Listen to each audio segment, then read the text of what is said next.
Hey, what's going on, guys? I'm sorry for looking disheveled. I went to bed without taking a shower last night, which, yeah, I know, gross. But man, it was a long day. And my cardio just went up. So I went to the gym with what was supposed to be a pretty quick workout. And the lifting portion kind of was. But then afterward, because it's such a short workout, I want to do accessory stuff at the end. So really taking my time doing some abs and calves afterwards, which I would say adds maybe 20 minutes to the day if you're being very diligent with them. So then I do that, and then I got 45 minutes of stairs. So all in all, I'm already in the gym about an hour more than I'd like to be. And then I got caught by a train on the way home, and it stopped on the tracks. So it was just a mess. I was supposed to get home at like 1:30 in the morning, which is super late, I get it. But with that time, it gives me that hour and a half to where I can drink my protein shake and then have my last meal, and I'm in bed at 3, which gives me 7 hours of sleep till the alarm goes off. And that's usually like an ideal setting for me. So I'll get like 7 hours of sleep, wake up, do it again. But yesterday got kind of screwed up, so I'm going to bed at like 4, which, 6 hours of sleep because I get up at 10 a.m. It's not the end of the world, but it's not great. And if I keep getting 6 hours of sleep consistently, recovery is going to be reduced. And in your mind, you would think, oh, I'm going to get smaller, or I'm not going to get as big. But when I think recovery, I think I'm at a greater risk of tearing something, because I'm taking a lot of impact on my connective tissue when I'm doing all this lifting. And if I'm not recovering to my fullest, then there's additional wear and tear being done on my joints that might otherwise not be there. So now all of a sudden, my joints are excessively worn out, and that lack of recovery over a long period of time could lead to a tear, or at least a tear that would have happened years sooner than it normally would have. So that's kind of what you're faced with there. And you just gotta, make smart choices and be diligent about the ways you choose to operate. But that's basically what happened yesterday. Was everything just got impacted in a way where, I'm already getting 6 hours of sleep at that point. I think it was like 3:30 in the morning when I still had like a couple small things to do and then go to bed. At that point, I'm not going to shower, which is, I get it, super gross. But something's got to give at some point. Like, I just had a friend, and he was bitching at me. Well, he's really bad with money, first of all. So I already disregard everything he has to say that involves money. But he was telling me to get like a subscription to like a car wash service nearby my house for like $20 a month. And I could go once a day, I guess, which I'm not going to do. Like, I'm just not making the time to do that once a day. But he's like, yeah, do that subscription and it'll save your car. Because my apartment's like surrounded by trees. So my car's just getting pelted with bird shit nonstop. And I washed the thing, and the next morning it's coated in bird shit again. So he's like, telling me all that. And he's like, what's the big deal? It's right down the street. I'm telling him, no, I'm not making extra time out of my day to do that shit. And he's like, it's an extra 10 minutes. You don't have 10 minutes? I don't. He's like, you got time for 3 hours of cardio. It's like, you're right, I do. And I'm cutting down on other shit because I don't got the fucking time. And I for sure, even though it's 10 minutes, like even if I was going 3 times a week, I'm not doing that, man. You know what? I'm going to wash my car. If it's like a Friday or Saturday night and it's super late and I'm driving home and I know where the 24-hour car wash is a few blocks from my house, like, yeah, I would probably sparingly do that. I'm not real big on my cars either. Like, if it wasn't getting shit on so much, I probably would wash it every 3rd week. So much I don't care. So, other people, they want their vehicles in pristine condition all the time. I'm someone who only cares about getting from point A to point B. And I say that while also owning a classic Corvette, which is the only nice thing I really have. And it's kind of fun to drive, I guess. But I just personally, I'm not a car guy. I just really liked that specific car, so I wanted it. And an opportunity arose, the color I wanted and everything. So I got it. But am I a car guy? No. Is it kind of cool that it turns heads a little bit when I drive that car, sure, I guess that's all right. But honestly, I don't care. I don't like the attention. And I just want to be inconspicuous and go about my business. Even if I had $1 million, I think I might get like a pickup truck or something. But I'm not going to like try and get the most decked out, prestigious car I can. I just don't care. But yeah, like this guy wants me to take extra time out of my day to do that. And it is a solution to the problem. But I'm not taking extra time out of my day for all these things. Especially when you're doing stuff for like self-improvement, or I guess if you want to label it as self-care, you end up doing so many little fucking things that all of a sudden a big portion of your day is being dedicated to just doing that shit now. And it's not sustainable. So I'm all about a sustainable amount of stuff. And that doesn't mean loading myself up either. Like I'm not going to guess where my threshold is. And I'm not going to add the max amount of stuff to do. I'm going to do a manageable amount of stuff to do. So do I probably have room to do a little bit more? Maybe. But I'm not doing so much that I'm struggling to get my shit done. I'm getting my shit done right on time. And I got just enough stuff to do that's eating up the time I'm willing to give. And I think that's how it should be approached, because if you take on too much stuff, something's going to give. And it honestly might be everything. You might do everything to a shitty degree because you're doing so many things. And now you're left with just a terrible finished product that isn't representative of what you see your abilities being able to produce. So I think about all that stuff because it's very important that I execute my goals as well off as I can. So if I do something that might hamper my ability to make it to the finish line, especially on like show day, it's very silly of me to do something that would sabotage myself like that. I went through a lot of my life self-sabotaging too. Things would start going right for a change, but I was so used to chaos in my life. I had an alcoholic father that he drank himself to death. And it was a long, slow process. People often think that's like some acute, spontaneous thing, like they drink too much in one night.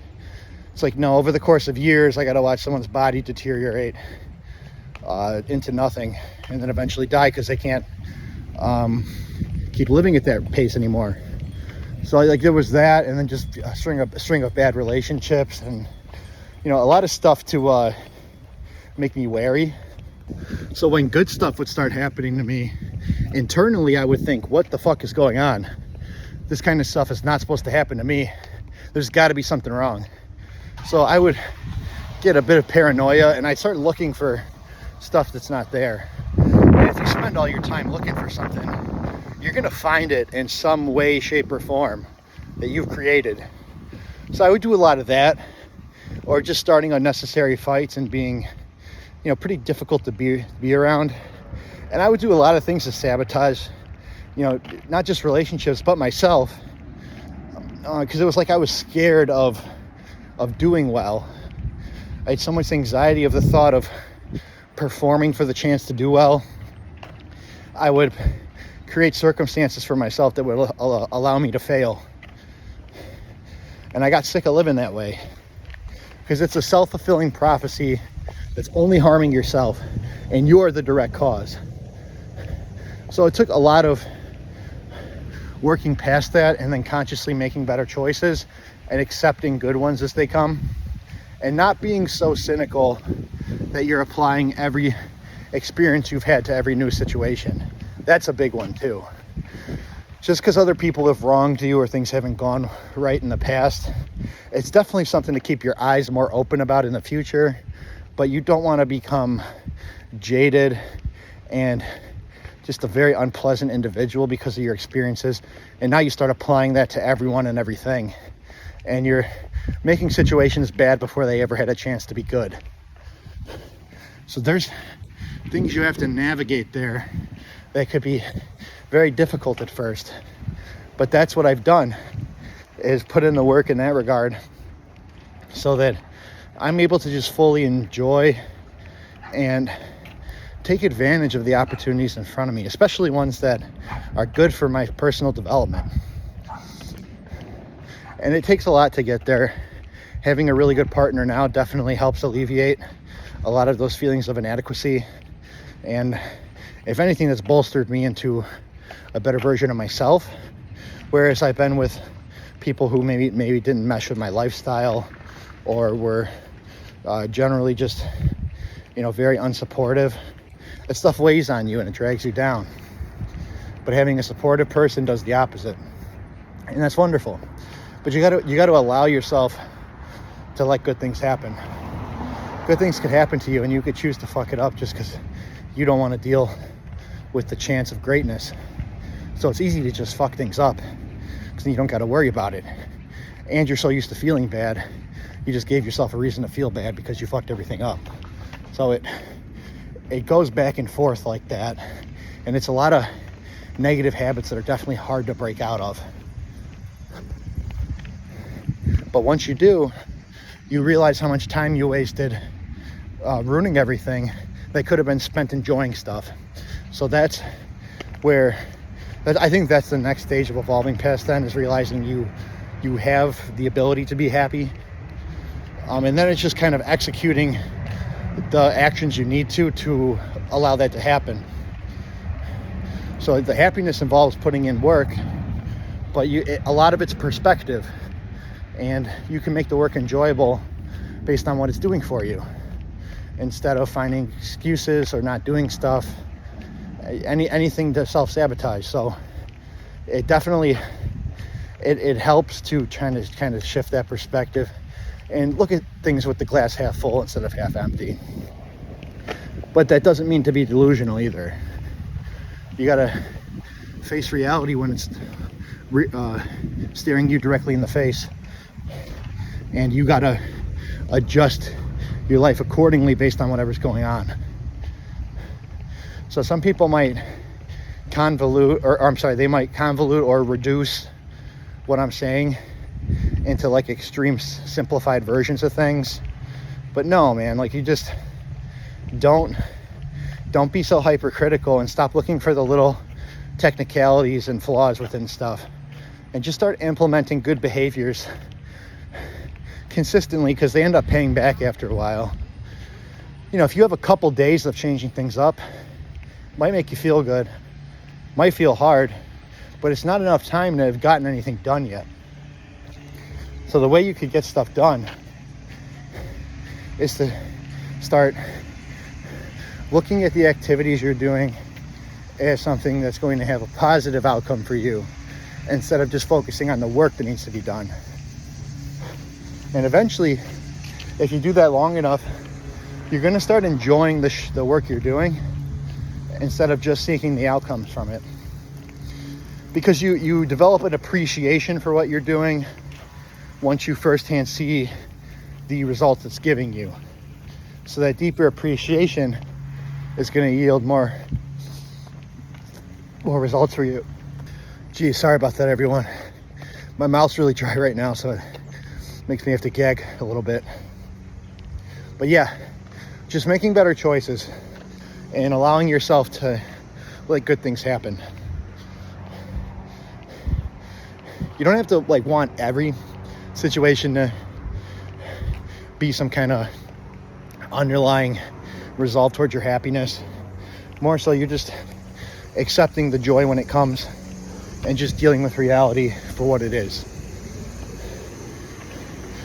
People might look at those seeking happiness as being naive.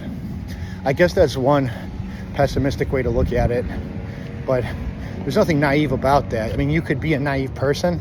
I've definitely met some of those. Like the overly optimistic guy that's just pretty gullible and naive. There's definitely those out there, but that should not be applied to the statement itself. Just like there's extreme caricatures of some things, there's extreme versions of other stuff as well. So you can't apply an extreme version of something to every situation, because you're committing a logic fallacy, and you are. It's real disingenuous. People would do that in bad faith.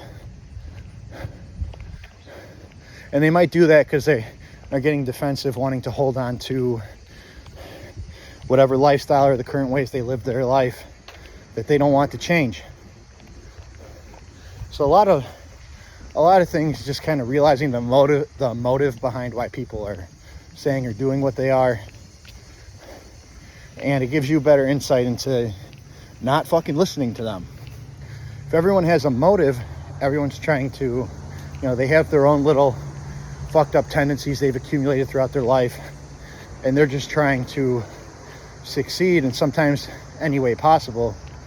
And it makes you take the outlooks of others in a lot lower regard, because they're not like objectively giving you insights that are benefiting you without bias. Their advice might actually not be good advice. So it helps to not take other people's words into consideration as much as just becoming an objective third-party viewer of yourself. And making actions based in morality, but also meant to build you up the best way you can. There's a lot of things out there that'll get in the way of you progressing. And if you are someone that has trouble, maybe you feel imposter syndrome, or you just have trouble allowing yourself to feel happiness, yeah, you're gonna find reasons to fuck that up. And there's an unlimited amount out there. But if you push that shit to the side and you do what you know needs to be done, and you don't brag about it, you don't talk yourself up, you just do the work, be patient, and let good things happen, you're gonna have a such better, not just result with your body, but results with your mind later on. But you gotta do it every day. That's the hard part. Anyway, guys, I'm gonna finish this up and get ready for work, but hope you have a good rest of your day. Stay dry. I know it's too hot here for any of that wetness, but anyway, I don't know why I said that, but I'll see you on the next one.